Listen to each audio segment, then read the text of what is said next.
Welcome to Weighing In Fights and Films. I am Brett DeThreat with your UFC on Fox 23 fight predictions, and I'm never wrong. First up on the card is Rafael Assunção versus the Funk Master, Aljamain Sterling. Assunção took some time off, about 2 years for injuries, came back and they gave him TJ Dillashaw to fight, which he lost to. Sterling has been looking really good in the UFC lately. He lost to Brian Caraway, but he did outstrike him, only got taken down 3 times. I think Assunção is still dealing with ring rust, and Sterling is a really good striker, so I think Sterling is going to pull it off on this one. Up next is Nate the Great Marquardt versus Smiling Sam Alvey. I love Smiling Sam. He's one of my favorite fighters. He's extremely entertaining and I love his character. However, he did put on one of the most boring fights in all of 2016 with Elias Theodorou, or however you pronounce it. He's got big KO power and he's on a 3-fight win streak. Nate the Great has a very salty record, but he's got 3 submission wins, so he likes to stand and trade. The question is, will he stand and trade with Smiling Sam Alvey? To answer that question, I throw it to my friend and expert MMA analyst, Ben Jamin. Ben, what do you think? So in this fight, we've got Sam Alvey and Nate Marquardt going at it. Sam Alvey's kind of new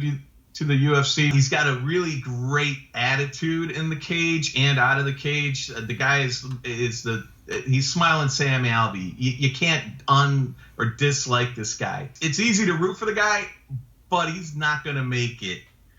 Marquardt's been around for way too long. Alvey's got his overhand right.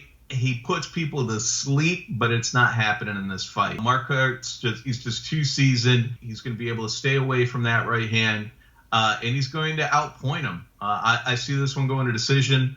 He's going to get it done, and it'll be all over for Alvey. There you have it. Ben Jamin believes that Nate the Great will stand and trade with Sam Alvey, but he believes Nate will pull it off, but I don't think so. I think Sam's power is going to be too much for Nate, and he will catch him, and he will fall. Going with Smiling Sam.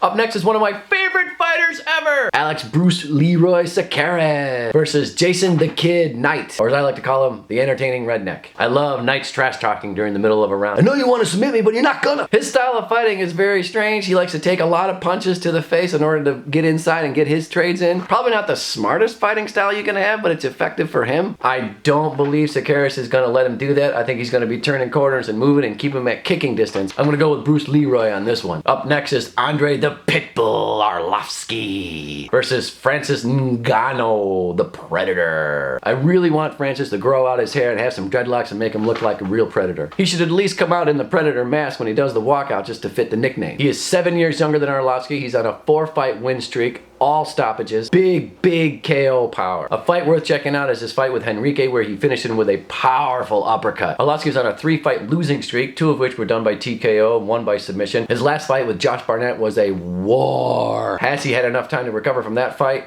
I don't know. I don't know if it matters because Arlovski has a glass chin by now. The Predator is a knockout specialist, and with Arlovski's glass chin, I doubt he's gonna make it through 1 round. Up next is one of my favorite fights on the entire card. It's Donald Cowboy Cerrone versus Gamebred Jorge Masvidal. I'm looking forward to this fight more than any other fight on the card. If you take away Cowboy's 1 loss to RDA, he is on a 12-fight win streak. He's got fantastic Muay Thai. He's got a lot of submissions on his record too. Jorge fought for the title in Strikeforce against Gilbert Melendez. His record is kind of weird. He goes on like a 3-fight win streak, then has a loss, then goes on another 2-fight win streak, has a loss, then another 3-fight win streak, has a loss. One thing is for sure is he is a decision machine. He doesn't finish fights very often. Cowboy does finish fights quite a lot. I'm going with Cowboy on this one. And now the main event of the evening, Valentina Shevchenko versus Julianna Pena. I always celebrate women fighting in the main event of every fight card. I think there should be at least 2 women fights in every card. UFC, make it happen. Both fighters are really good at striking. Both fighters are good on the ground. Who's going to win on this one?